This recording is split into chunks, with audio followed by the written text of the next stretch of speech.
كتشوفوا الاخوه كنتواجدوا في يعني في الطبيعه، واحد الطبيعه يعني منظر اخاذ جميل ما شاء الله. يعني يعني الصوره غنية عن التعليق.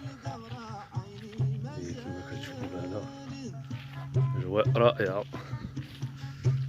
يعني النبته كتسمى هنا هنا كتسمى القحوان، يعني من كلمة القحوان بالعربية الفصحى. يعني ومعنا طبيعة ما شاء الله.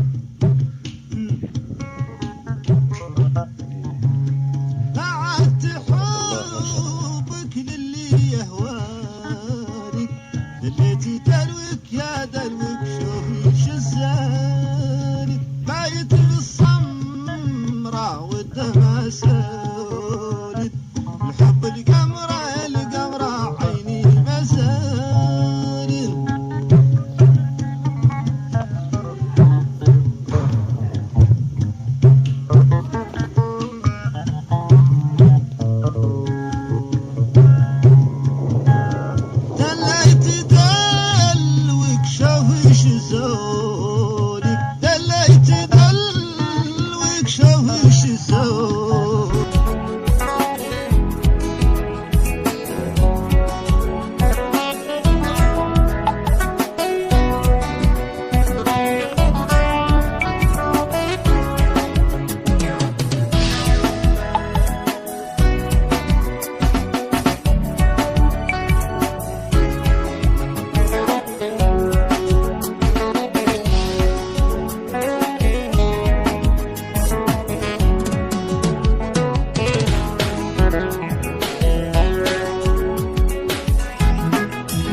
متابعينا الكرام، كنتمنوا ان هاد الصور الجميله تكون نالت الاعجاب ديالكم، وكنوصلوا لنهايه الحلقه الى فلوق جديد والى حلقات جديده ان شاء الله.